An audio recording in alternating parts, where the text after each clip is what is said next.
ગુજરાતમાં હાલ ત્રણેય ઋતુનો અનુભવ થઈ રહ્યો છે, એટલે કે વહેલી સવાર અને મોડી રાત્રે થોડો ઠંડીના ચમકારાનો અનુભવ થાય છે. ત્યારબાદ દિવસ દરમિયાન બપોરના સમયે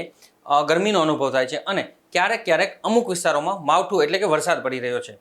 આ બધું એના કારણે થયું છે કારણ કે વેસ્ટર્ન ડિસ્ટર્બન્સ છે એ હાલ ભારતના ઉત્તરી ભાગમાંથી પસાર થઈ રહ્યું છે અને એની અસર ક્યાંક ને ક્યાંક ગુજરાતના અમુક જિલ્લાઓમાં જોવા મળી રહી છે. તો આપણે સમજવાની કોશિશ કરીશું કે આ વેસ્ટર્ન ડિસ્ટર્બન્સ ક્યાંથી પસાર થઈ રહ્યું છે અને ગુજરાતના કયા ભાગોમાં વરસાદ એટલે કે માવઠું વરસવાની સંભાવના છે, વિગતે જાણીએ આપણે આ રિપોર્ટમાં. બરાબર, સૌથી પહેલાં હું તમને લઈ જાઉં છું વિન્ડની સ્ક્રીન ઉપર અને એમાં હું તમને સમજાવવાની થોડી કોશિશ કરીશ કે વરસાદ છે ક્યાં ક્યાં વરસી શકે. તો સૌથી પહેલાં હું તમને બતાવી દઉં કે વેસ્ટર્ન ડિસ્ટર્બન્સ છે એ ભારતના ઉત્તરી ભાગ છે એમાંથી પસાર થવાનું છે. હાલ અત્યારે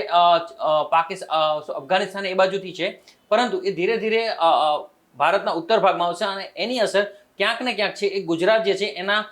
અમુક ભાગોમાં પડશે. એમાં ખાસ કરીને ઉત્તર ગુજરાત, મધ્ય ગુજરાત, દક્ષિણ ગુજરાત અને સૌરાષ્ટ્રના અમુક વિસ્તાર એટલે કે લગભગ ગુજરાત આખું કવર કરી લેશે આ. પરંતુ સૌથી મોટી એ વાત છે કે આમાં જ્યાં પણ વરસાદ પડશે ત્યાં છૂટો છવાયો અને થોડા અંતરમાં પડશે અને સામાન્ય એવા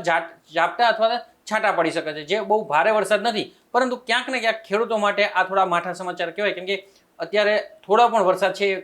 જે રવિ પાક છે એને નુકસાન કરી શકે છે. બીજું એ કહે કે બંગાળની ખાડીમાં જે લો પ્રેશર સર્જાનું છે ત્યાં એના કારણે પણ દક્ષિણ ભારત જે છે એમાં પણ સારા એવા જિલ્લાઓ છે, જે રાજ્યો છે એમાં પણ માવઠું ક્યાંક ને ક્યાંક પડી શકે છે અને એની અસર પણ થોડી ઘણી દક્ષિણ ગુજરાતના જેટલા પણ વિસ્તાર છે, દરિયાકાંઠાના જે વિસ્તાર છે એમાં જોવા મળી શકે છે. ખાસ કરીને આપણે જાણવાની કોશિશ કરીએ કે કયા ગુજરાતના કયા જિલ્લાઓ છે જેમાં વરસાદ વરસી શકે છે. તો એમાં ખાસ કરીને જે વેસ્ટર્ન ડિસ્ટર્બન્સની અસર છે એ ગુજરાતના જેટલા પણ પડોશી રાજ્યો છે, એટલે કે ઉત્તરના અને મધ્યના, એટલે ઉત્તરમાં જોઈએ તો રાજસ્થાન છે, મધ્યમાં મધ્યપ્રદેશ છે, એ બંને જિલ્લાઓમાં ક્યાંક ને ક્યાંક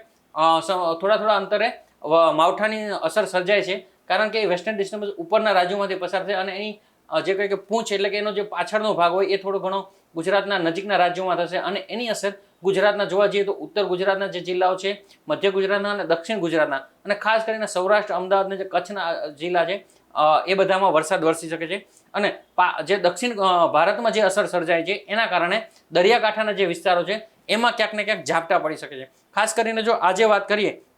તો આજે અમુક જિલ્લાઓમાં આગાહી આપવામાં છે, એમાં પણ ખાસ કરીને ઉત્તર ગુજરાતના કેટલાક જિલ્લાઓ છે અને મધ્ય ગુજરાત એટલે કે સરહદી વિસ્તારના રાજસ્થાનની બોર્ડરને અડેલા અને મધ્યપ્રદેશની બોર્ડરને જેટલા પણ ટચ કરે છે જિલ્લાઓ એ બધામાં છે, જેમાં આવે છે બનાસકાંઠા, સાબરકાંઠા, અરવલ્લી, મહીસાગર, પછી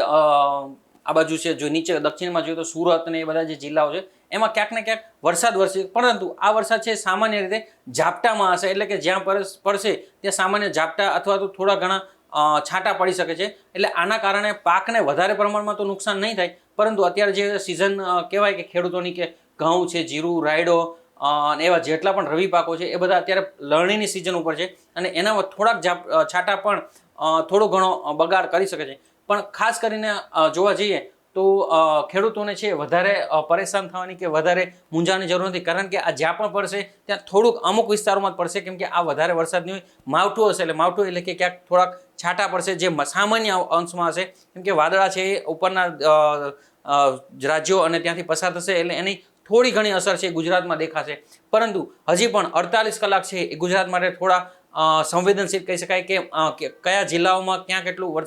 છાંટા કે માવઠું પડશે એ હજી કોઈ ચોક્કસ કહી શકાય એમ નથી, પરંતુ જ્યાં પણ પડશે ત્યાં સામાન્ય છૂટાછવાયા ઝાપટા પડી શકે છે.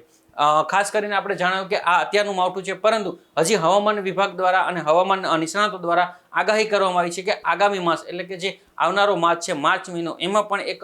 માવઠાની સંભાવના દેખાઈ રહી છે. એના ઉપર આપણે વિગતે પછી વાત કરીશું. અત્યારે હાલ આટલું જ, અને આવા જ માહિતીસભર વિડીયો જોવા માટે આપ જોડાયેલા રહો બેનિફિટ ન્યૂઝ સાથે.